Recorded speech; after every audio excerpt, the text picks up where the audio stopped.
Hola profesoras, compañeros pesados, amigas entrañables, edificios deprimentes, colaciones, cimarras, aburrimiento, hacinamiento, baños cerdos y largas horas. Esto es SAE, Sobreviví a la Escuela, donde pasamos lista a nuestro sistema educativo.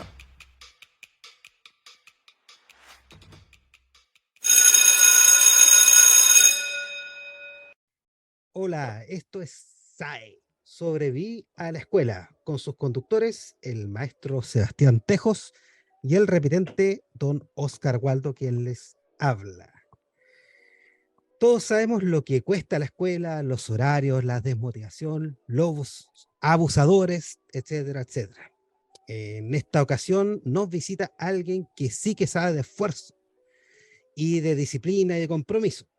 Don Diego, el Pitbull Rivas, el primer chileno en integrar la UFC, un luchador de artes marciales mixtas que no solo ha vencido a sus contrincantes, sino que también le tocó pelear una dura batalla contra el cáncer. Y bueno, para un animal sedentario como yo, es un honor tenerlo con nosotros y también un poco un temor. Así que bienvenido, don Diego, a SAE.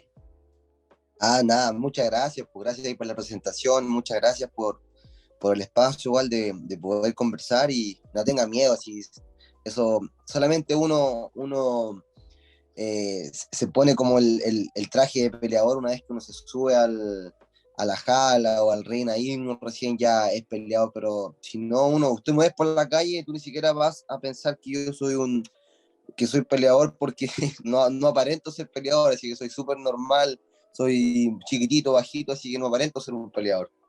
¿No te pasa que hay gente que dice, oye, ese Diego Rivas? Y se ponen Sí, pues, choros para ver qué hace. Así como que. mira, no me ha pasado eso de como que se pongan choro, no me ha tocado, pero sí como que la gente me dice, oye, tú eres Diego Rivas, sí. Hay gente que me dice, oye, pensé que eres más grande o te ves más grande por la tele, etcétera. No. Bienvenido entonces, Diego, a SAE, Sobreviví a la Escuela. Esta invitación que te hicimos a ti es para conversar sobre educación, sobre tu escuela, sobre dónde estudiaste, cuáles fueron tus experiencias, pero también para enfocarnos un poco en el tema de la violencia escolar, un tema que da la presencialidad paulatina desde el año 2021 y a principios de este 2022 tuvo un auge muy potente y viralización también en Chile. Así que vamos a conversar cuáles son las oportunidades, cuáles podrían ser las fortalezas que podríamos tener sobre este tipo de conducta en los estudiantes y también preguntarte a ti un poco sobre cuáles fueron tus inicios y cuándo tú te diste cuenta de que tenías pasta para esto. Así que aquí empieza, SAE, sobreviví a la escuela. Lo primero que te queremos preguntar, Diego, es ¿dónde estudiaste? Básica, media y tu estudio universitario. Ya, pues, súper. Mira, yo comencé mis estudios básicos, los comencé en Chulchor, ya que yo soy oriundo de Chulchor, que este pueblo queda 28 kilómetros hacia la costa, desde acá Temuco, donde ahora estoy viviendo, bien cerquita de acá Temuco, yendo como para que tú entiendas, a ver, como hacia Camino Galvarino ¿Hacia la, o hacia la Imperial, costa? cerca perdón, Ajá. Como yendo hacia la costa. justamente, yéndose a la costa, Ajá. tal cual, yéndose a la costa. Y ahí está este pueblito, pues ahí es donde yo me crié, donde yo crecí, pues, y ahí estudié en un colegio anglicano que se llama William Wilson. Ahí estuve hasta tercero básico en el colegio William Wilson y luego mi mamá me cambió de colegio y me fui al colegio San Francisco de Asís, que también está en Chonchón. Y me cambié, ahí estuve hasta sexto básico en el San Francisco de Asís. Luego, después de eso, mi mamá tomó la decisión de cambiarme de colegio nuevamente y me trajo a Temuco, al colegio Pablo Neruda, que es uno de los colegios municipales más grandes que hay acá en Temuco. Y ahí pasé toda, desde séptimo hasta cuarto medio. Pero la básica la hice prácticamente como hasta sexto básico, la hice toda en Chulchol. Cholchol se podría entender entonces que fue como casi una educación rural, porque Cholchol es bien chiquitito, yo lo conozco, es bien pequeñito.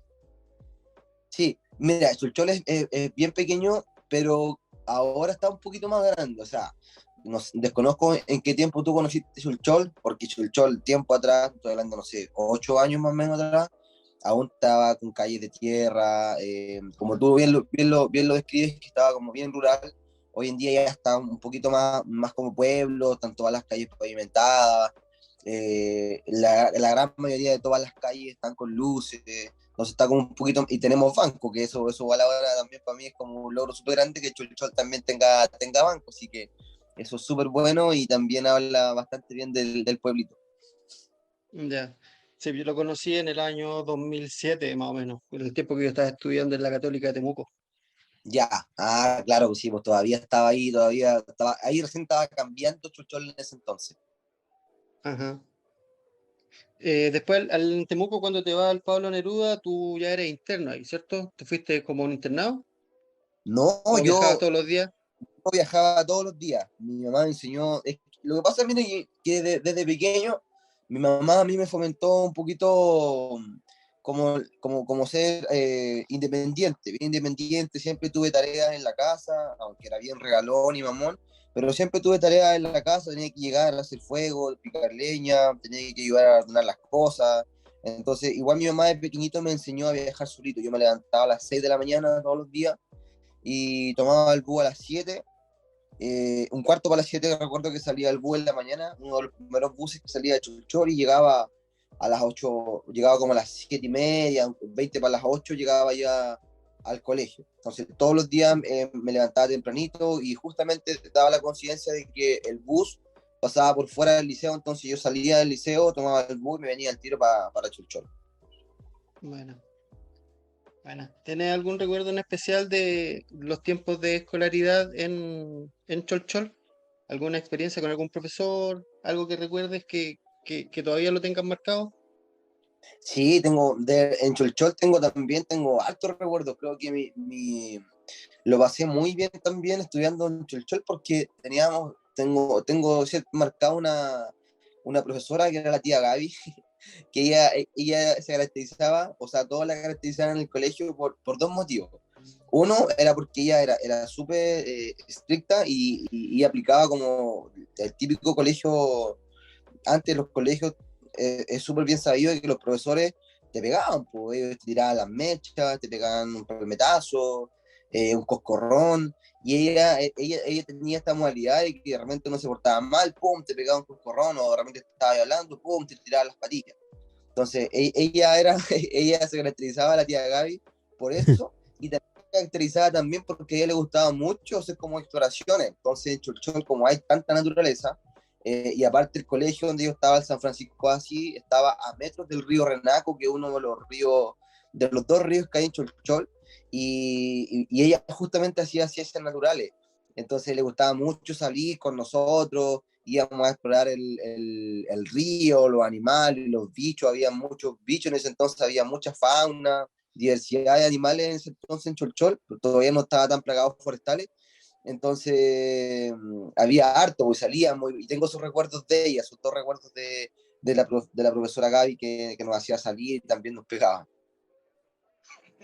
Mira qué La interesante. vieja Te puedo escuela. hacer una pregunta un poco, y me estoy yendo por la tangente, pero ya que mencionaste los dos ríos, ¿qué carácter le daba eso, los dos ríos, al pueblo, o cómo te influenció a ti en tu relación en cómo haces tu vida? Po? ¿El río tiene una presencia y un carácter también dentro de tu educación?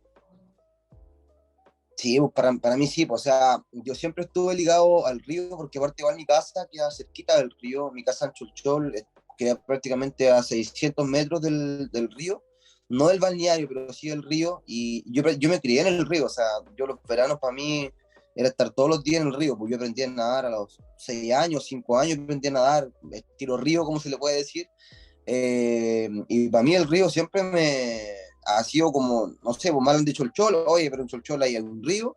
Lamentablemente uno de esos ríos está perdiendo su afluencia, está súper contaminado, que es el río Renaco. Y yo claramente lo asocio porque prácticamente ese río está rodeado por forestales. Y ese río lamentablemente se Ujú. está muriendo. Es una hucha.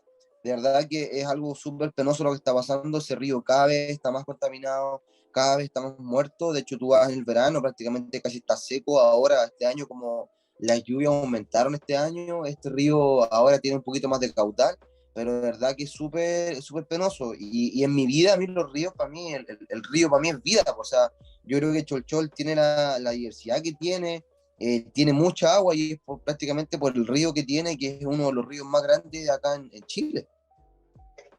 Ujú. Sí, pues, Qué pena que... efectivamente, sí. Efectivamente, el tema de los ríos es una cuestión donde hay harta literatura y investigaciones sobre la influencia que tiene, por eso me fui por ese lado, porque también te marca a ti y no sé, pues yo soy de Concepción y es una ciudad relativamente grande, pero ahí está el río Biobío, un río que en mi tiempo, en mi niñez, era caudaloso, era un río con carácter. Si llovía, el río se podía salir.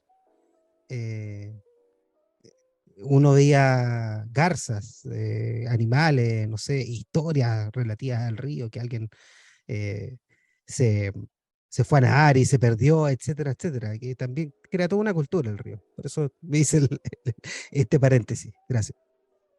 Y acá lo mismo, acá tal cual lo mismo, o sea, el río también tiene historia, todo, de hecho acá se habla mucho, aparte como Cholchol es una comunidad indígena, es mucho mapuche, si yo te contara todas las historias que he escuchado cuando voy para el campo, la gente del campo que habla del río, que ve cosas en el río, es pa hacer otro podcast de pura nomás, de puras leyendas y mitos sobre los ríos.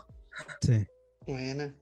Oye, Diego, yéndonos ahora ya un poquito a la educación media, o sea, ya parte desde la básica y la media en el Pablo Neruda, ¿tuviste experiencias de violencia escolar también en Temuco o ya no había más tía Gaby que aforrar coscorrones o que tirar las patillas, que esa era como la vieja escuela, la letra entra con sangre? Ya. Mira, ¿sabes qué? Afortunadamente acá en Temuco no tuve nunca ningún profesor fue agresivo, ningún profesor ocupaba como el método de castigo físico, no sé, por realmente típico que uno se porta mal en sala de clase. Entonces nunca tuvimos o yo al menos nunca vi que un profesor golpeara a un compañero, nada, siempre se aplicaba, no sé, pues ya te portabas mal, ya te echaban de la clase, te colocaban lo peor que te podía pasar era que te colocaran una anotación negativa en el libro de clases, pues eso era como el peor castigo, porque obviamente después en las reuniones tus papás iban a ver tu comportamiento que tenías en sala, entonces ahí típico que después llegas de la casa, oye, ¿por qué hiciste esto, otro? Pero no, nunca tuve la experiencia de ver que un profesor nos golpeara, pero sí pude ver como el Pablo Neruda, un colegio tan grande, gigante, o sea, en ese entonces era y creo que todavía sigue siendo, pero un colegio que tiene muchos alumnos, de hecho tenía dos jornadas, una en la mañana, otra en la tarde, sí me tocó ver hartas peleas de chicos, sí vi harta violencia en el liceo. Claro.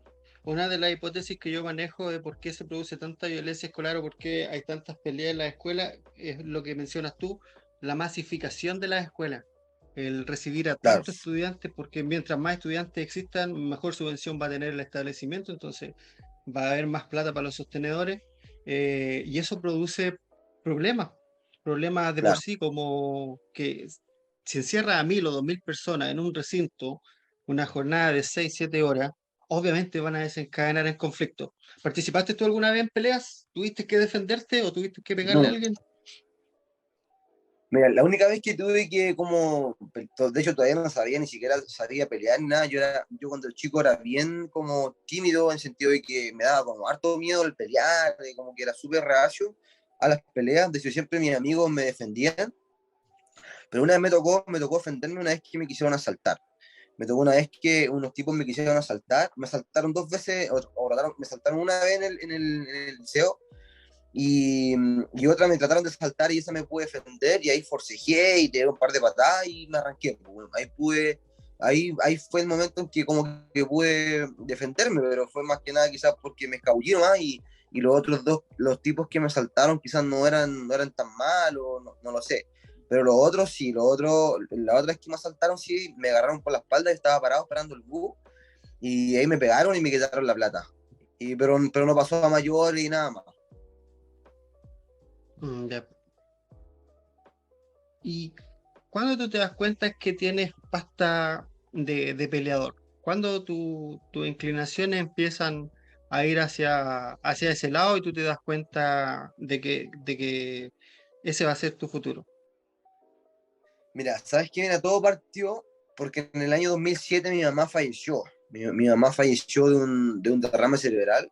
Estábamos tomando once un día domingo, mi mamá falleció y instantáneamente se sintió mal. Fuimos al consultorio porque mi mamá, aparte de hipertensa, tenía también un problema de obesidad. Mi mamá era bien gordita. Y fuimos al consultorio, y de ahí el consultorio la mandaron para Temuco, y de ahí ya nunca más vi a mi mamá, pues, o sea, nunca más la vi, mi mamá murió.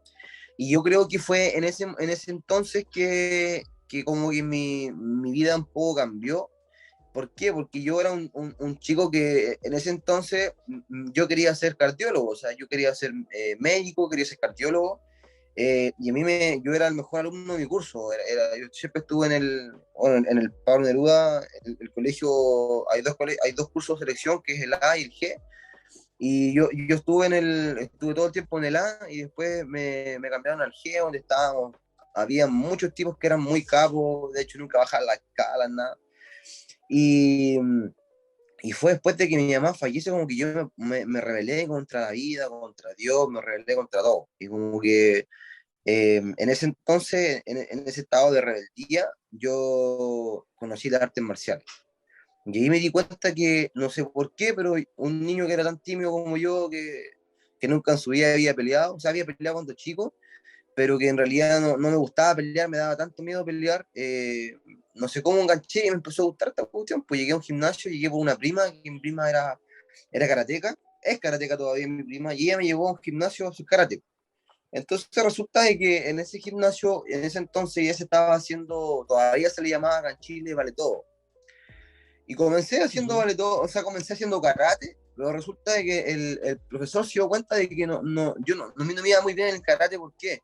Porque el karate es al punto, y yo siempre le pegaba de más a los compañeros, o dejaba un tipo un ojo morado, o me picaba, o tenía como, no sé cómo, pero era muy picota. Entonces el profesor me dice, oye, ¿por qué un día no vienes tal día? Hacemos vale todo, quizás te puede ir mejor, quizás es lo que tú necesitas hacer más que el karate, porque el karate al punto, y tú como que siempre querés pegar más fuerte. ¿Por qué no pruebas la clase?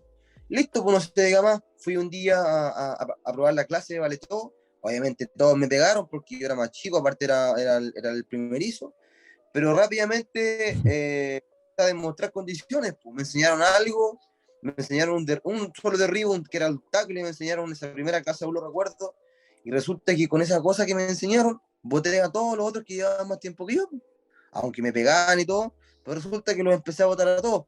Y me resultó lo que me enseñaron en la primera clase, me resultó el tiro, y empecé a botar a los alumnos avanzados. Entonces ahí me di cuenta que en realidad quizás sí tenía paz. Y nada más, pues ahí desde ese día me enamoré del deporte, me enamoré, y ya mi sueño era ser cardiólogo por un lado, y quise ser peleador. Pues, y empecé, justo en ese entonces estaba llegando a Chile como la masificación del YouTube, había videos de UFC acá en Chile. Entonces ya empecé a buscar, a buscar, a buscar, y creo que me rayé y me obsesioné con el arte marcial mixta. Wow, wow, qué tremendo. Oye, tú eres el Y primer chileno que ingresó a la UFC. Así ¿Cómo es. pasó esa cosa? Bueno, mira, eso pasó, pues, bueno, después de toda esta historia que yo te conté. Yo igual tuve muchos problemas también con mi familia por el deporte, pues. O sea, mi familia no quería nada con esto, porque yo obviamente empecé a descuidar mi estudio. Aparte estaba en un curso que era súper complejo, porque, o sea, te obligaba sí o sí, al menos en la enseñanza media, te obligaba sí o sí a estudiar, porque la escala nunca bajaba la escala. Y tenía que sí o sí, si no estudiaba, era un rojo seguro, porque de verdad que de mi curso, en el que yo estaba, salieron 4 puntajes nacionales, y la gran mayoría de todos mis compañeros son médicos o odontólogos, algunos están en el extranjero. De verdad era un curso súper bueno en cuanto a académicamente hablando, era súper bueno. Y resulta de que yo llego llego a UFC de la siguiente forma. Yo a los 17 años tuve mi primera pelea, a los 17 peleé sin permiso, 17 años peleé, gané mi pelea y a los 18 debuté como profesional acá en Chile. Profesional se le llama acá en Chile, pero en realidad en eso entonces, mira, yo empecé a pelear por 30.000 pesos, eso me pagaban por pelear, por 30 lucas. Y resulta que acá en Temuco empecé a pelear, hice pelea acá, y en ese entonces había un campeonato nacional, que era el más grande que había en ese entonces, que era el MFC. Hay un sitio web que se llama Sherdog, que ahí es donde los managers y los matchmakers o las grandes empresas buscan peleadores. Po. Ahí tú pones tu récord de pelea, y ahí también tú adjuntas los videos de tus peleas. Entonces ahí así, no sé, pues si hay por ejemplo una empresa que te quiera contratar, ellos qué es lo que hacen antes de hablar contigo, van al Sherdog, ven tu récord, ven tu descripción y también ven tus videos. Entonces dicen, ¿sabéis qué? Si este cabrón sí sirve, este cabrón sí lo podemos traer. Entonces resulta de que yo en ese entonces ya llevaba 5 peleas acá en Chile y me hice campeón nacional de mi categoría, que en ese entonces mi categoría era 65 kilos. Y me hice rápidamente campeón nacional. Estaba invicto y resulta que me tocó defender mi cinturón, no recuerdo bien el año, 2010 creo, o 2011, no recuerdo bien. La cosa es que me tocó defender mi cinturón acá en Chile y justamente ese día se estaba cerrando las, yo no tenía idea, pero se estaban cerrando las postulaciones para entrar al The Ultimate Fighter, que era el TUF, el reality show de UFC, que en ese entonces ese reality fue el que hizo despegar a UFC. Ese reality show es súper famoso y es súper seguido en Estados Unidos. Y por primera vez en la historia se abrían las puertas a Latinoamérica. O sea, solamente el formato del TUF se iba a llamar TUF Latinoamérica, y el formato iba a ser que solamente peleaban peleadores latinos de habla hispana. No iba a haber peleador que hablara inglés. O sea, todo el programa iba a ser en español. Y resulta de que ese día, el último día, como buen chileno, postulé a último día. De hecho, postularon por mí. Y ya pues, peleé, gané mi pelea, gracias a Dios. Eh, postularon por mí ese mismo día, el último día de la postulación, postularon, y resulta de que yo ya estaba en la universidad. Yo estaba cursando tercer año de ingeniería civil en la Universidad de la Frontera, acá en Temuco, y justo me había echado un ramo que era uno de los más complejos, que era física 3. Y ese ramo, hoy, de verdad que para mí fue súper, como que en un momento, claro, yo igual descuidé mucho mis estudios, no le daba la atención que requerían los ramos de la universidad.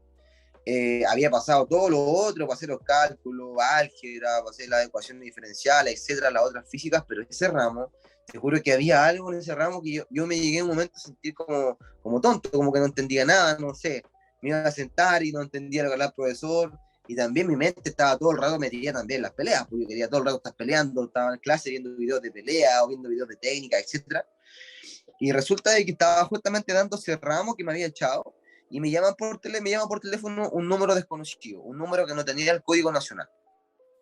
Entonces me pareció extraño, ¿no? Dije, debe ser estos típicos colombianos que te llaman para hacerte cosas. Y salgo de la sala y contesto el teléfono. Y claro, era una persona, era un gringo, hablando así como un Span-English. Me decía, hey, tú eres Diego Rivas.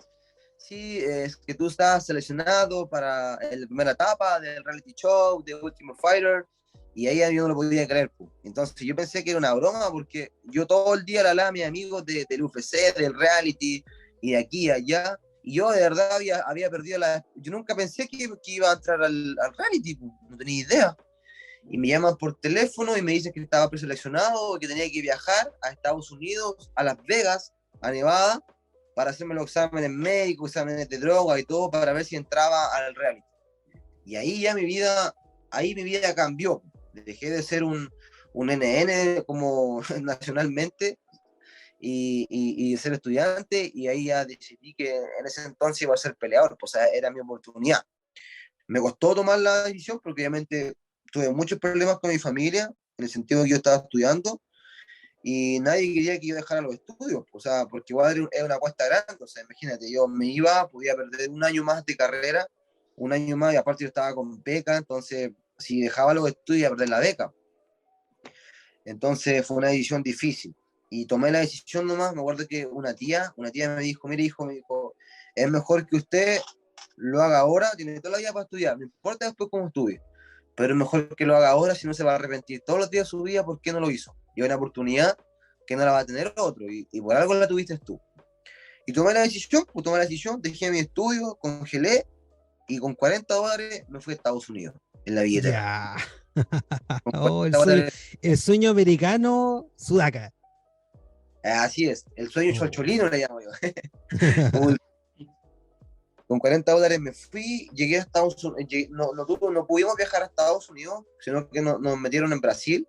Ahí nos estaba esperando UFC porque yo creo que igual era un poco más rápido y había muchos peleadores que no pudieron entrar por tema de visa a Estados Unidos, porque había muchos países en ese entonces, había panamericanos, costarricenses, que no había muy buen convenio en visa, así que no pudieron entrar a Estados Unidos y nos metieron en un lote grande acá en Brasil. Y ahí en Brasil me hicieron las pruebas médicas, exámenes psicológicos, entrevistas, etcétera. Y pasó eso de que ya hicimos los exámenes, estuvimos como 4 días ahí en Río, que en realidad fueron como unas vacaciones para acá, que nunca en mi vida pensé que iba a tener, porque estábamos en un hotel así, pero topísimo, un hotel así, había comida así, comida había buffet, entonces yo nunca en mi vida había un buffet, o sea, hablándote de que hasta para comer tenía ahí para comer así langosta, yo nunca en mi, lo único que he tenido contacto que había tenido con así con crustáceos eran los camarones que iba a sacar allá a La Vega, cuando he visto eso, cuando sacan camarones con esa cosita, y ese había sido un contacto más cercano así como con un crustáceo, y después fue estar comiendo ya langosta y un montón de cosas, y aparte justo había un equipo de fútbol que era uno bien reconocido donde está Vidal, parece que está ahora, el equipo de fútbol, ya, ellos estaban Flamengo. ahí, sí, los jugadores de ahí estaban comiendo al lado de nosotros, entonces igual fue una experiencia como súper bacán, ¿cachai? Y resulta que ya hicimos los exámenes médicos y en realidad fue como lo que nos dijo la gente, fue como muchas gracias por venir y todo, los llamamos. Y de ahí nadie más supo quién iba a quedar y quién no. Y pasaron como 2 semanas, pues. 2 semanas yo volvía a Chile, volví a clase nuevamente porque todavía no congelaba. Y volví a Chile cuando de pronto lo que estaba esperando. Llega el llamado por teléfono, nuevamente el mismo número me dicen, Diego, ¿sabes qué? Que estás seleccionado, la próxima semana tienes que estar en Estados Unidos. Así que en el plazo de una semana tuve que congelar, hacer todo mi trámite, convencer a mi familia y tomé la decisión, hice mi mochilita y me fui a Estados Unidos. Y ahí comenzó todo, pues ahí entre el reality show, y ahí me hice conocido, y ahí partió toda mi historia como peleador. Pero así fue. Wow. ¿En Estados Unidos a qué parte llegaste, Diego? A Estados Unidos llegué a Las Vegas. De Cholchol llegué al tiro allá a Las Vegas, a Nevada, No. La ciudad al que no tiro. duerme.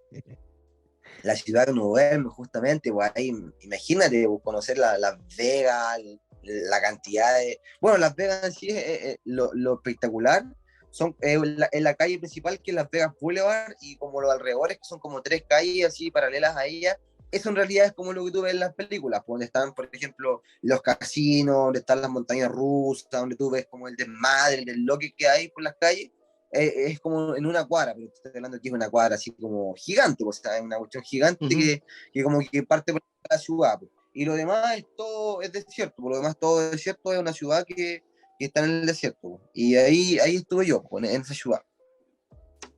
¿Cuánto tiempo estuviste ahí, Diego, hasta que debutaste en el UFC?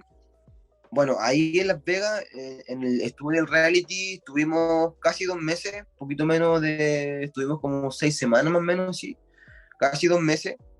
Y bueno, yo en el reality tuve mi primera pelea y mi primera pelea la perdí, pues. Perdí mi primera pelea, pero resulta de que después del tiempo supimos cómo había sido. Lo que pasa es que había un plan de UFC que se llamaba ¿cómo se llama? El Plan de Desarrollo de Latinoamérica UFC, así se llamaba.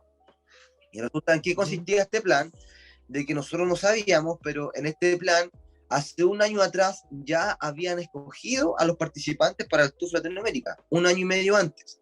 Entonces, todos estos seleccionados que tenía UFC ellos estaban entrenando hace un año y medio en Jackson, que ese gimnasio está en Albuquerque, que fue donde salió John Jones, donde estaba George St. Pierre, donde estaban todos los Wow. peleadores famosos.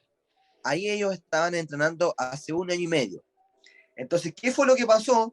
A nosotros nos llevaban como carne cañón. O sea, imagínate, me iban a enfrentar contra tipos que ya llevaban un año y medio entrenando con peleadores de elite. O sea, con peleadores de UFC, ellos se rozaban con ellos.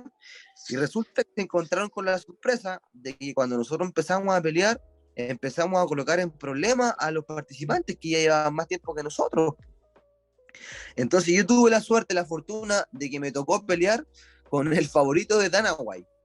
Tuve la fortuna. Ujú. Entonces, claro, yo perdí contra el Mowgli Benítez, que aún está en UFC, de hecho le ha ido súper bien, aún sigo manteniendo contacto con él, es una muy buena persona. Yo lo tuve en problemas, lo noqueé casi 2 veces, lo tuve en knockdown, 2 veces en el primer round, lo boté, le pegué, el tipo era muy duro, sí, era bastante duro.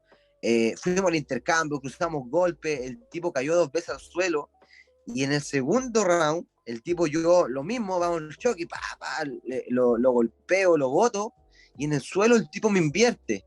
El tipo queda sobre Ujú. mí, y en eso el tipo, claro, tenía más experiencia que yo. El tipo va y me acierta un codo, me pega un codazo en la frente. Y el tipo, el codazo que me pega, me abre la frente, me la parte, me abre la frente. Y inmediatamente empiezo a sangrar, pero de una forma, de hecho, en el TUF, si tú buscas el TUF, sale que precaución porque imágenes fuertes, ¿cachai? No aptas para menores de edad o gente que tenga sensibilidad. Botaba mucha sangre, y esta sangre a mí se me metía en los ojos, se me metía Claro. en la nariz, no podía respirar, me tapaba la visibilidad, y resulta de que a mí nunca antes me habían cortado, nunca antes yo había sangrado en una pelea.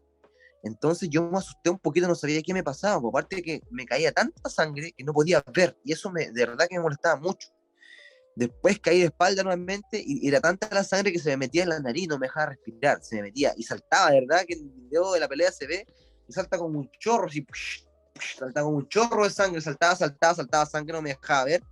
Resulta que este tipo se me va a la espalda y me mete un mataleón, y claro, yo como la desesperación, como que ya quería que la pelea terminara porque no sabía qué me pasaba, tapié, perdí, me rendí. Ujú. Bueno, perdí mi pelea, hasta ahí todas las posibilidades se acababan para mí de entrar a UFC, hasta ahí llegaba el sueño, y resulta de que el reality show estuvo tan bueno que todas las peleas estuvieron buenas, o sea, todos los peleadores, todos dimos guerra, porque todos queríamos ser peleadores de UFC, pues.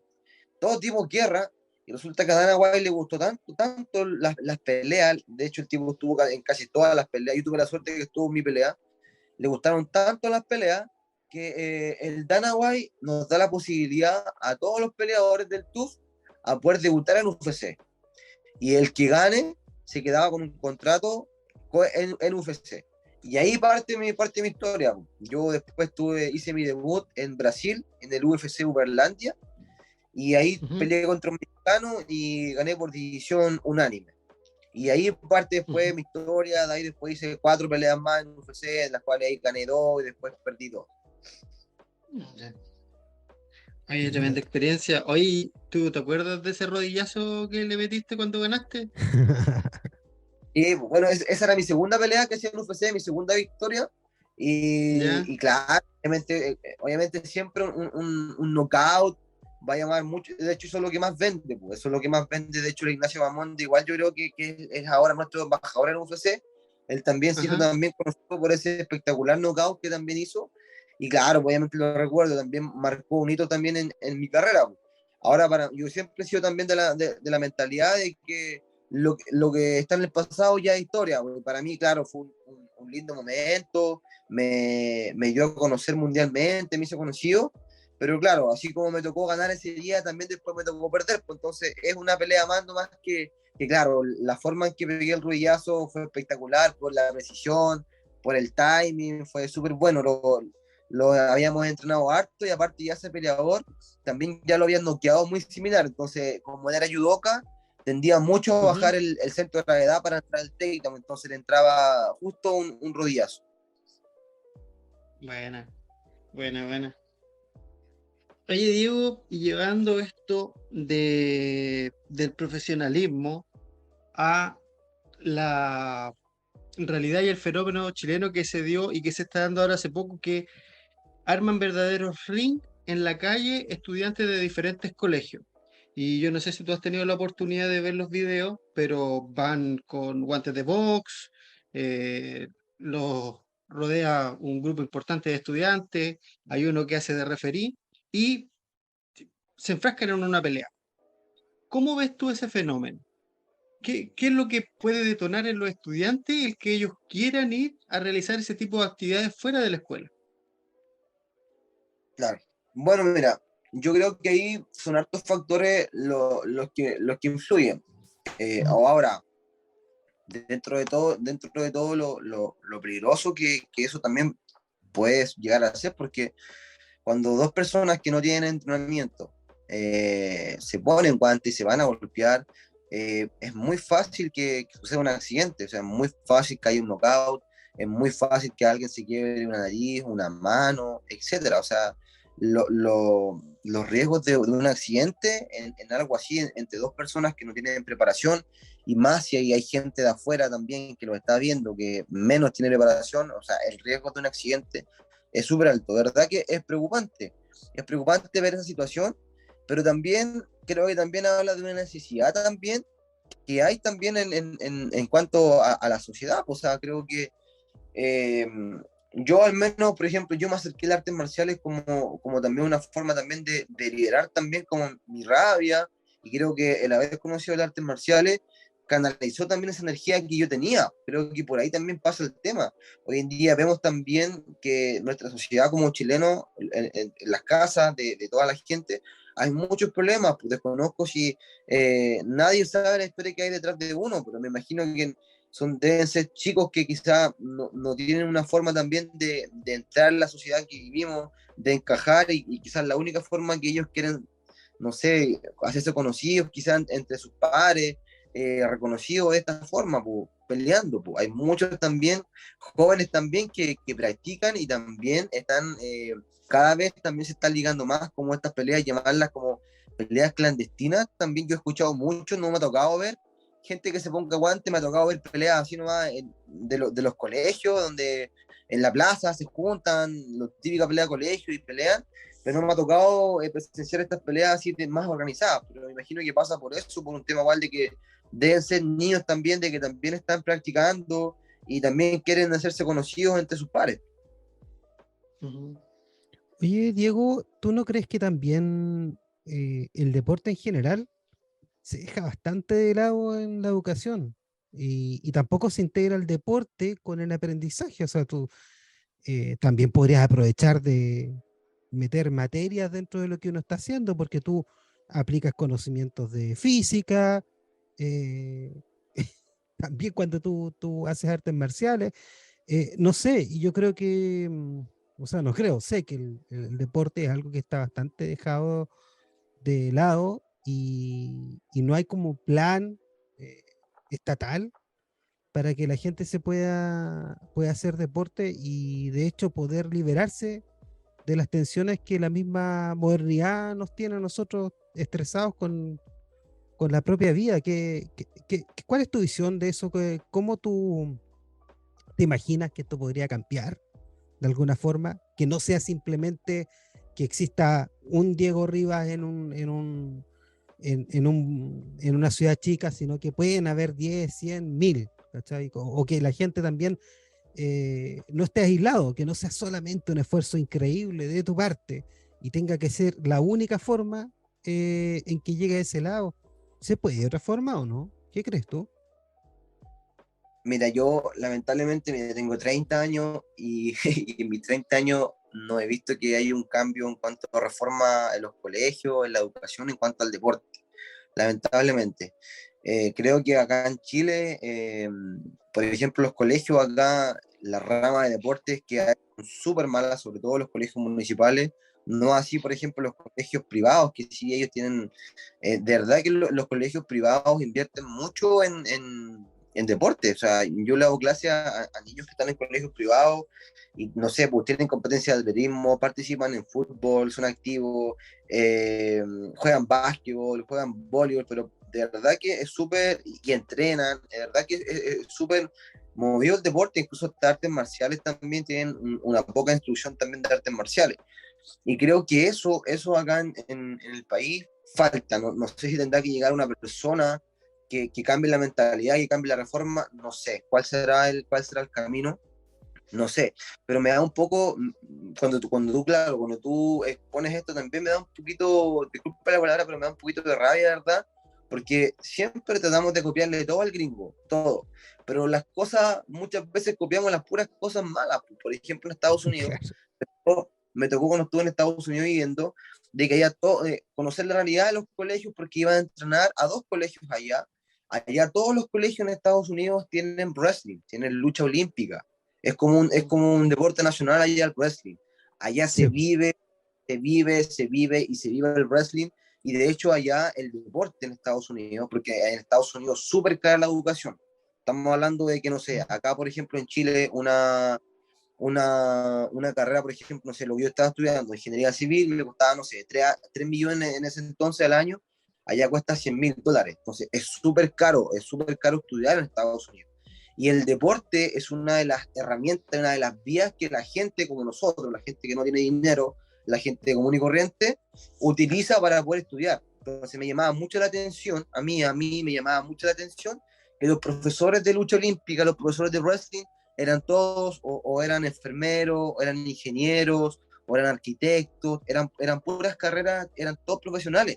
Entonces me llamaba la atención de que los profesores de lucha eran todos profesionales y que, no sé, pues, en la mañana hacían clases de lucha y después a la tarde se tenían que ir al hospital a trabajar como enfermero, o viceversa, trabajaban en la mañana como enfermero y después, entonces me llamaba mucho la atención eso. De verdad, y tú no vas a encontrar allá gente que esté en la lucha olímpica que no sea profesional. ¿Por qué? Porque la lucha olímpica fue la única forma que ellos estuvieron para poder estudiar, porque los becaban. Las En cambio, ¿qué es becas. lo que pasa acá en Chile? Acá en Chile, si tú vas, por ejemplo, me pasó, si tú, por ejemplo, ibas al colegio y tú, por ejemplo, el Pablo Neruda, que yo en ese entonces, yo estaba en la rama de fútbol. Tú ibas, por ejemplo, a ver en la clase de fútbol y te dabas cuenta de que el profesor era un gordito que estaba sentado ahí y decía, ya, oye, muévanse para allá, peguen la pelota, aquí y allá. Entonces, claro, si tú te fijas, si el profesor, que es el profesor de educación física, es un gordito que está sentado, que en realidad lo único que hace es hacer a sus alumnos jugar a la pelota y pone nota por asistencia, claro, o sea, estamos hablando de que la rama de deporte o educación física acá en nuestro país está muy mala. Por eso tú también ves también hoy en día que hay tanta obesidad también en el país, porque un niño de 10 a 12 años pasa gran parte del día en el colegio, o sea, creo que pasa más de la mitad del día en el colegio, y es Claro. donde el niño también tiene que hacerse el hábito también de hacer ejercicio, de hacer actividad física, y lamentablemente no se hace acá en el país. Yo creo que para que esta cosa cambie tiene que haber, no sé, una nueva reforma, implementar nuevas ramas de deporte. ¿Por qué si esto, por ejemplo, que la lucha olímpica es un arte marcial? ¿Por qué que esto que ha resultado tan bien en otro país, por qué no lo copiamos acá?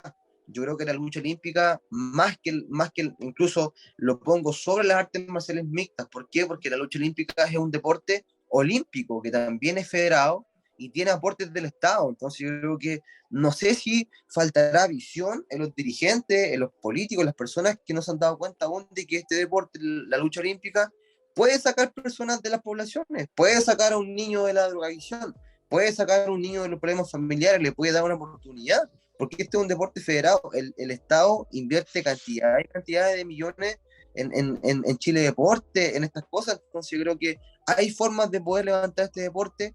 Ahora, ¿quién lo tiene que hacer? Eso creo que es lo que falta. Creo que falta una persona con visión que haga este cambio, que pueda hacer ese cambio en la mentalidad de las personas que nos dirigen como país. Sí, En, falta esa en el conciencia. año 2018, voy a contar dos experiencias para hacerle una pregunta a Diego.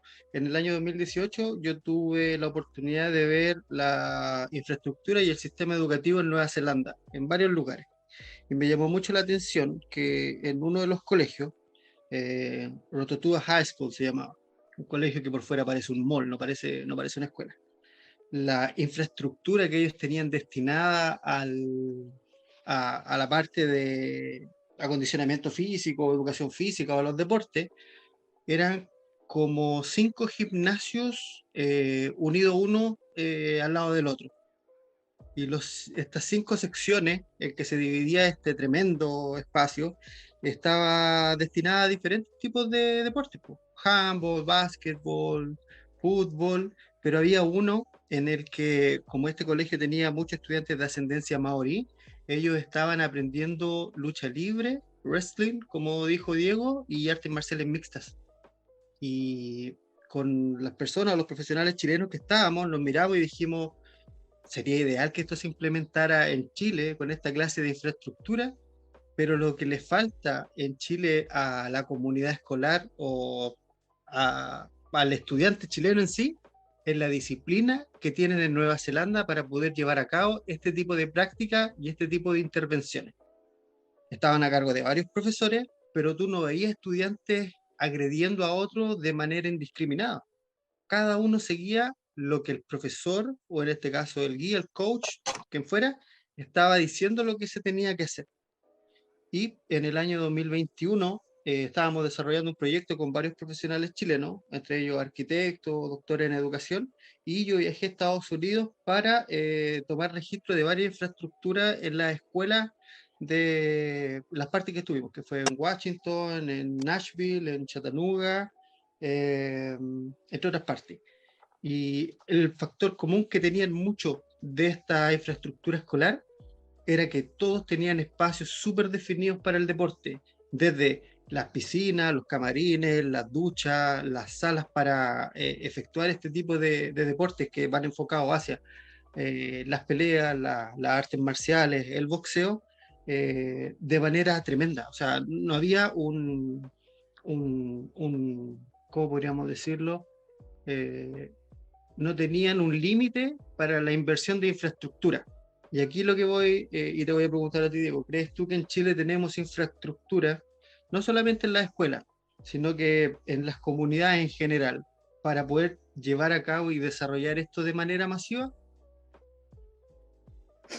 Mira, yo creo, si nos comparamos, por ejemplo, con, claro, así como lo mencionas, yo igual tuve la posibilidad también de igual estar allá en colegio, estuve uno que se llamaba Boy, que era un colegio cristiano, y me llamaba mucho la atención, igual, al igual que tú, que yo solamente entré a la parte deportiva, y ya la parte deportiva era, como tú bien dices, como un mall, o sea, tenía un gimnasio gigante de lucha, tenía un gimnasio gigante de musculación, tenía una zona musical gigante, tenía auditorio, o sea, yo creo que nosotros, si tú me preguntas ahí, estamos a años luz de eso. O sea, creo que nosotros faltaría mucho, creo que es mucha inversión, no lo sé si podemos lograr eso, pero para hacer esto, yo creo que los colegios tienen los recursos, quizás no hacer la infraestructura, pero tienen para poder invertir en un buen profesor, tienen para poder invertir en comprar un buen suelo, comprar implementación, y quizás no partir con algo tan grande, pero partir, yo creo que eso es lo que falta acá en Chile.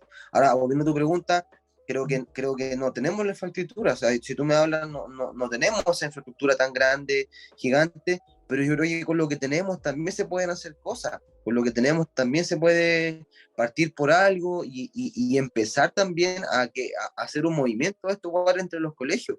Yo creo que, yo creo que para que veamos más artes marciales, o para que también veamos también ese control de los alumnos, los colegios tienen que ser más participativos. El colegio es la segunda casa de los jóvenes. Entonces, ¿dónde se imparten los valores? En las casas. ¿Dónde se imparten los primeros valores? En nuestros hogares. Y creo que siempre en los jóvenes el segundo hogar es el colegio y también tienen que impartirse valores. Creo que las artes marciales entregan muchos valores. A mí al menos me entregaron muchos valores las artes marciales.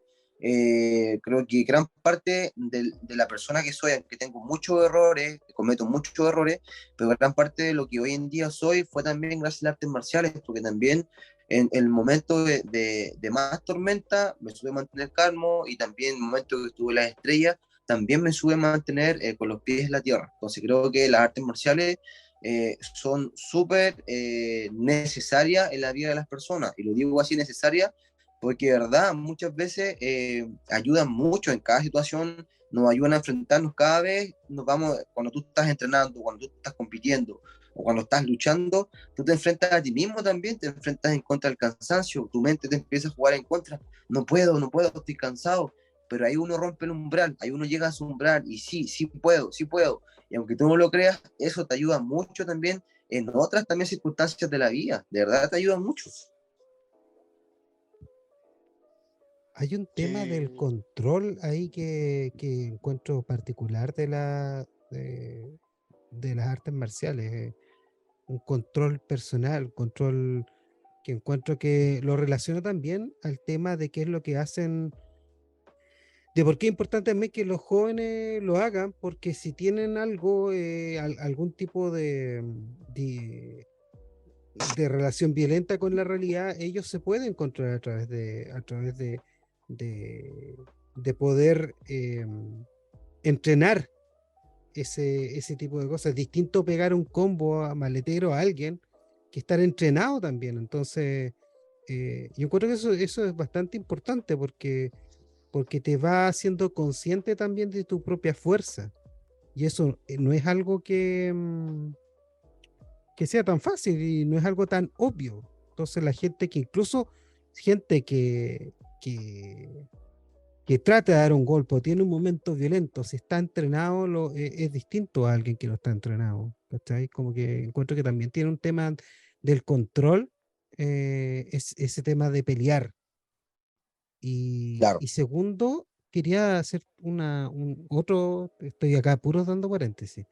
¿Sabes lo que a mí me ha llamado atención? Que de un tiempo a esta parte, un deporte que era estrictamente marginal, pero con una gran cultura que es el boxeo, ahora más gente lo está haciendo y se ha vuelto más masivo. ¿Ah? Ahí hay algo, quizás un germen de algo que podría darnos alguna luz, porque el boxeo ahora uno ve más gente tratando de boxear. Es un deporte que lo practicaba mucha gente de estratos bajos y hoy en día se está masificando y cerca, de repente, en comunas donde no había boxeo, ahora hay. ¿Cómo ves tú eso? ¿Hay algún tipo de esperanza de que se masifique un poco más o pueda llegarse a la escuela ese tipo de deporte? Mira, qué bueno que lo mencionaste, porque igual lo tenía en la mente. Sí, el boxeo, yo creo que nosotros, como chilenos, nuestra cultura boxeril es mucho más desarrollada que la de las artes marciales mixtas, porque creo que también hubieron personas que también ayudaron mucho a esto, como fue, por ejemplo, Martín Vargas, cuando, imagínate, disputaba Sí. un campeonato mundial, el país se paralizaba para ver las peleas de Martín Vargas. Creo que Martín Vargas, hizo que el boxeo acá en Chile se hablara de boxeo.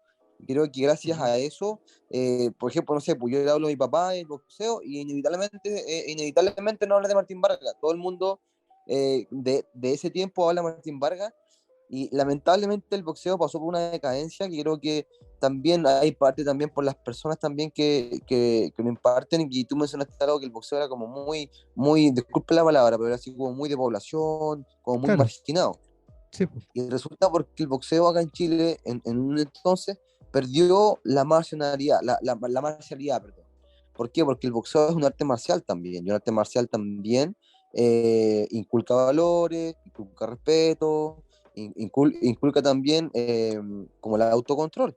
Y eso se perdió un poquito en el boxeo, y tú, por ejemplo, se daba, no sé, a mí me tocó entrenar boxeo en ese momento, cuando el boxeo era así, y fui a un gimnasio de boxeo, y claro, pues, tú ibas a un gimnasio de boxeo, estaban ahí los típicos, estos chicos medio flights, que tú no sabías si iban a entrenar para andar peleando en la calle, o para andar robando en las calles, como, no sé si han visto la serie de Mike Tyson, que Mike Tyson, un paréntesis, me voy por la tangente como dijiste tú, en la serie cuentan la historia de Mike Tyson, y Mike Tyson dice que uno de los motivos por los cuales él empezó a entrenar boxeo fue porque se dio cuenta que si aprendía a pegar, con un solo golpe podía noquear a las personas y robarles mucho más fácil, o sea, se evitaba el estar forcejeando. Entonces, por eso a él le encantó el boxeo, porque de esa forma él dijo, oh, mira, con un golpe, si aprendo a pegar bien con un golpe, no voy a forcejear y voy a poder robar más. Entonces, si robo 5 veces en el día, voy a poder robar 10. Entonces, ese fue el pensamiento que él tenía. Entonces, cuando tú llegabas a un gimnasio de boxeo en ese entonces, claro, pues te encontrabas con eso, te encontrabas con un profesor que te trataba garabato, oye, das por cual, pégale como hombre, aquí y allá. Entonces, claro, por eso el boxeo se marginó mucho, hasta que llegó nuevamente la Crespita. Creo que igual la Crespita acá en Chile le ayudó mucho también el boxeo, y creo que de ahí, de la llegada a la Crespita, aparecieron otros nombres que fueron levantando el boxeo, y el boxeo cada vez también se posicionó un poquito más. ¿Y qué es lo que pasó? Que el barrio alto, la gente de, como de recursos, de buenos recursos, empezó a practicar boxeo. Y eso ayudó mucho a sacar como una nueva camada de boxeadores, una nueva camada de entrenadores, donde nuevamente se está volviendo el boxeo a meter dentro de las artes marciales. O sea, tú hoy en día tú vas a un gimnasio de boxeo, hay respeto, hay un profesor que tiene preparación, que está entrenando, que te está enseñando algo que de verdad tiene una lógica, donde tú vas y haces una buena activación, haces un calentamiento, te enseñan técnica, hay una estructura de eso. O sea, hoy en día el boxeo está repuntando. Y me encantaría poder ver, así como la lucha olímpica, el boxeo también en los colegios. Me encantaría, el boxeo también es un deporte olímpico, también tiene aportes del Estado, es un deporte federado. Entonces, no sé, vuelvo aquí ahora, no sé qué tendrá que pasar para que estos deportes que son federados, que tienen aportes del Estado, que uno puede hacer un club, uno empieza a recibir dinero por parte del Estado, no sé qué tendrá que pasar para que esto pueda entrar a los colegios. Desconozco, no sé. Bueno, yo creo que Yo hay un creo buen que ejemplo que se está dando en el Congreso. Hay un diputado que se hizo ahora famoso por andar repartiendo combos, así que Sí, le vamos a llamar Yo a creo que que tiene que haga. pasar por un tema de voluntades hacia la incorporación de cosas que no se han visto mucho en educación, pero que sí son necesarias. Yo creo que tienen que haber voluntades desde los ministerios de educación, desde el ministerio de deporte, hacia la inclusión de estos deportes, como dices tú, que pueden tener financiación de parte del Estado, pueden promover mejores profesionales dentro de los colegios, pueden disminuir los niveles de bullying y los niveles de peleas clandestinas que se están desarrollando hoy en día, pero pasa mucho por un tema de voluntades, no solamente porque alguien genere un proyecto, lo escriba y lo presente, como yo te hablo por mi caso, que nosotros este proyecto que te hablaba, que tomamos registro de Estados Unidos, y no solamente Estados Unidos, de Alemania, de Turquía, de varios lugares donde yo estuve, lo presentamos, pero no existen las voluntades todavía para poder aplicarlo en educación. En ya. Chile yo fui de los primeros, y en Sudamérica, de los primeros profesores en la incorporación de videojuegos dentro de la educación. Yo hacía clase Mm, utilizando PlayStation 4 para hacer clases de inglés. Entonces, la mayor parte de la clase, los estudiantes lo que tenían que hacer era jugar en una consola para poder aprender un segundo idioma. claro, Pero, como te digo, tiene que pasar por un tema de voluntades, de gente que se abre y tenga visión en educación, a que tenemos que cambiar la forma tradicional que hoy en día tenemos en Chile, que no tenemos infraestructura para desarrollar muchos deportes, que mm, siempre, por ejemplo, en los colegios municipales se tiene que acudir a una infraestructura extra, como ir al justo, estadio, ir al gimnasio de la comuna o de la ciudad donde estén, porque dentro de la escuela no tienen ese tipo de instalaciones. Yo creo que también tiene que pasar por un tema de financiar también nueva infraestructura en la escuela, claro, porque las escuelas se están cayendo a pedazos en Chile y no se están reinvirtiendo o no se están generando recursos para poder tener nuevos Diego Rivas, tener nuevos, no sé, por la Maquinita Orellana, no tener otra Crespita, no tener un nuevo Martín Vargas. No se están dando los espacios desde quienes dirigen estos estamentos o la educación, por ejemplo, en Chile. Desde mi punto de vista, yo creo que es un tema de voluntades, es un tema de querer hacer claro, algo más y no quedarnos solamente con lo que ya tenemos. claro, justamente. Hay que Oye, seguir insistiendo nomás. claro, No yo queda creo otra. que ese es como tener la persistencia. Oye, Diego, Cuando cuéntanos, ganaste tu... tú Sí, tuviste un problema médico, tú tuviste cáncer, y eso cómo afectó tu carrera, pues los cambios que tuviste que hacer respecto a eso. Sí, po. Bueno, yo tuve cáncer testicular pues justo después de mi segunda pelea en UFC, cuando, imagínate, ganaba por nocaut, me hacía mundialmente conocido, y resulta que llego a Chile y me detectan cáncer testicular. Y claro, pues, cambió mi vida totalmente, pues cambió, fue, en su momento, mira, en su momento como que quizás no estaba bien con los pies en la tierra. ¿En qué sentido? En que, no, sí me voy a operar, me voy a recuperar, ya, todo bien. Como que ese fue mi pensamiento. Igual, no te miento, fue una semana igual de mucha angustia porque, claro, me detectan el cáncer y eso fue un día lunes, un día viernes ya estaba en cirugía. Entonces, esa semana fue súper heavy porque teníamos que saber en qué estado estaba mi cáncer, pues si estaba ramificado o qué, porque ya lo tenía en la sangre. Entonces, mira, gracias a Dios, yo creo que porque dio grande nomás, ese cáncer, los médicos creen que podía haber tenido semanas de que apareció, a lo más un mes. O sea, a ese nivel de rapidez fue que se detectó y ya el cáncer se me estaba yendo a los ganglios, porque el cáncer testicular es súper silencioso y se da es súper común que se da entre jóvenes de 21 a 30 años. Y la particularidad que tiene el cáncer de que es muy rápido. Entonces parte de los testículos, se va a los ganglios y se va al cerebro.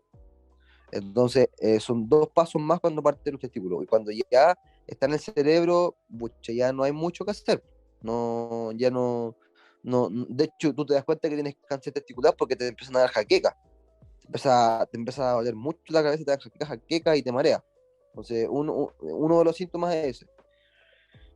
Y fue heavy, porque imagínate, a mí me tuvieron que cortar un testículo, tengo un solo testículo, pero sirve, porque tengo dos hijos ya. Así que todavía sirve todavía. Y, y resulta que igual es heavy, porque imagínate para un hombre, más para un peleador, que te corten un testículo, que te saquen un testículo, es heavy, po, es heavy. Aparte que yo también después tuve que hacer quimioterapia, porque igual tenía también ya células cancerígenas en la sangre. Entonces fue súper heavy, pero mira, creo que también me sirvió un poco para valorar también un poco la vida, creo yo. Para valorar un poco también el día a día. Uno muchas veces no valora el día a día, uno muchas veces no valora el levantarse en la mañana, el poder caminar, el poder tomar bus, uno no valora nada de esas cosas, no, porque la vida que uno hoy en día tiene está tan acelerada que uno no valora nada, la verdad.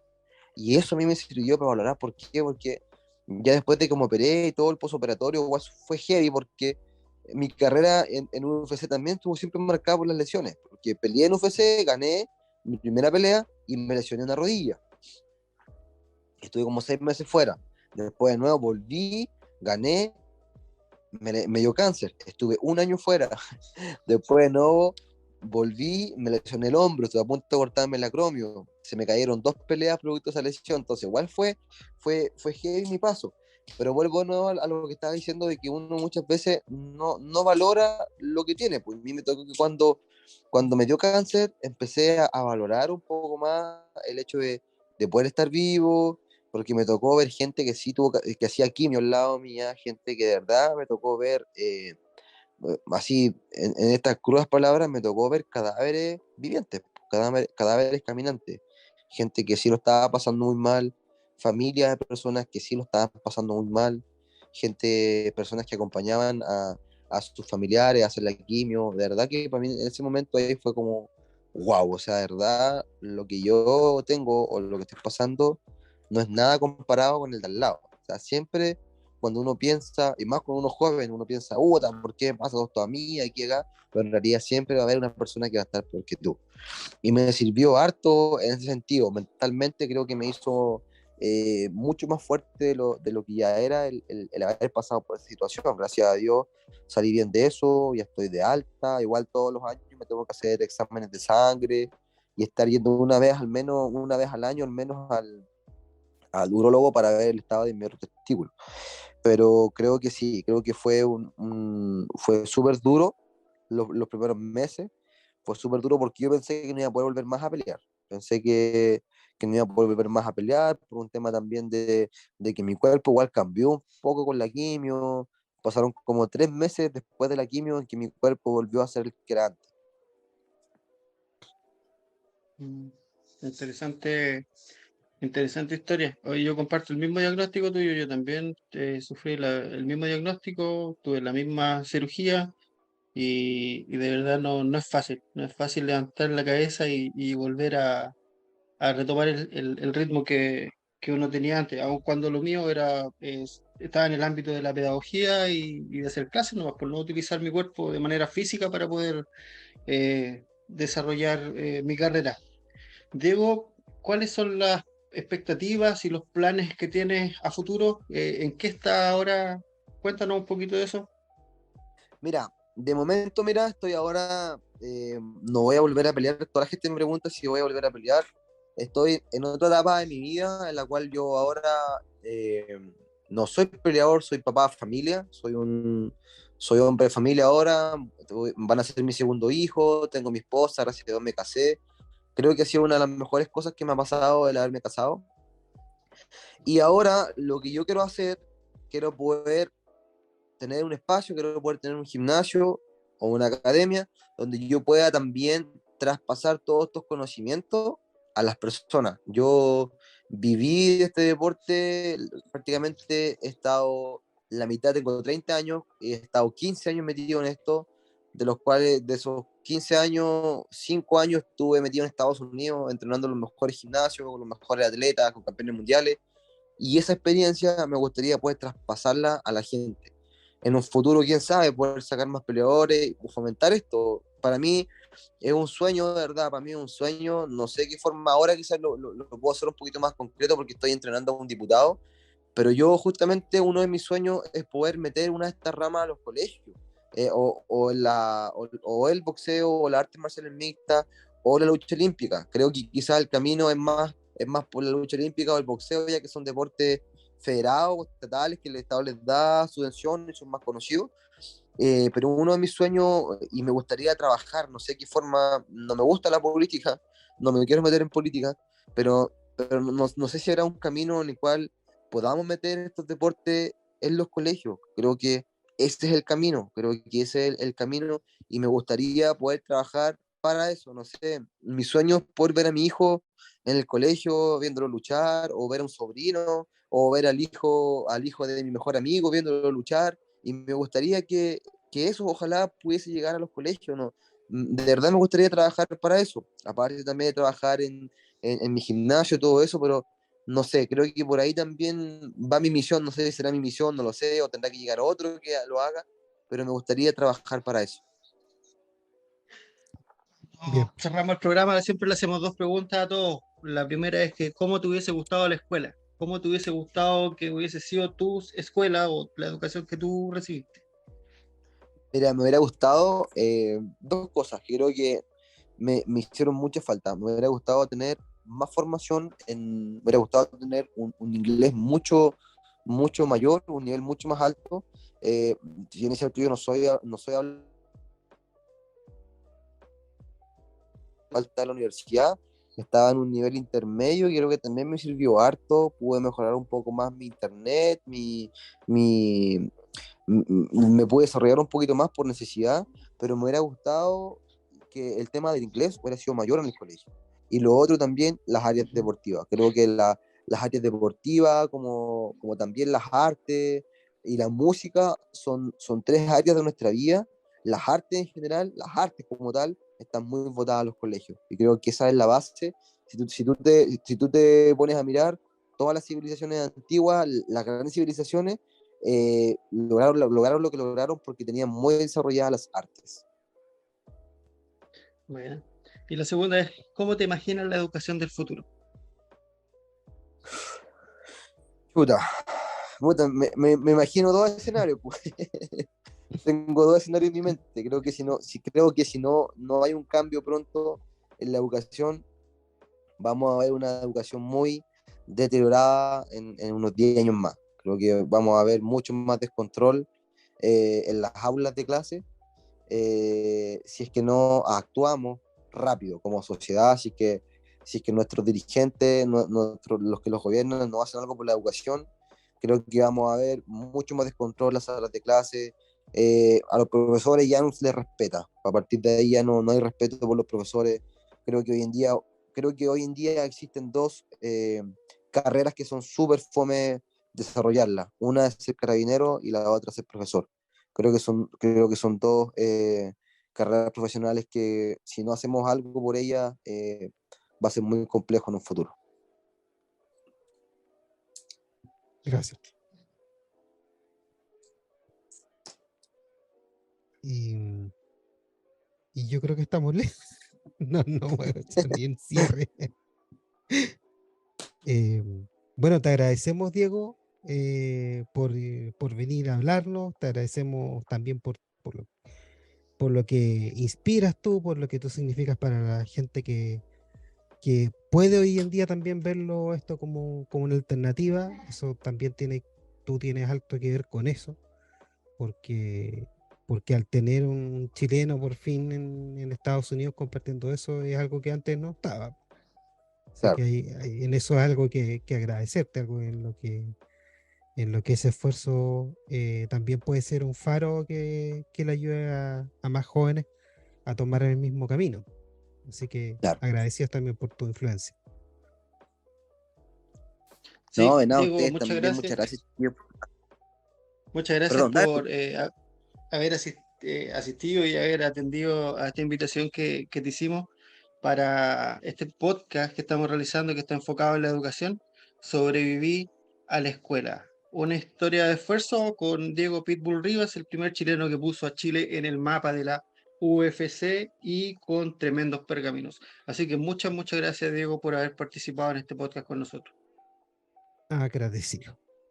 No, muchas gracias a ustedes, igual gracias por la oportunidad, igual, de poder hablar ahí de también que la gente igual conozca un poquito de mi vida, igual siempre se agradece eso, que gente como ustedes también quieran expandir también esto, pues, y más sobre todo el tema de las artes marciales, que también ustedes lo quieran mostrar al público, a la gente, que también ustedes lo muestren como una forma también de que también se puede hacer en los colegios. Eso de verdad que lo encuentro súper bonito, así que de verdad se lo agradezco y gracias también por la forma también en que ustedes también me recibieron, gracias por la buena onda, así que nada, pues agradecido.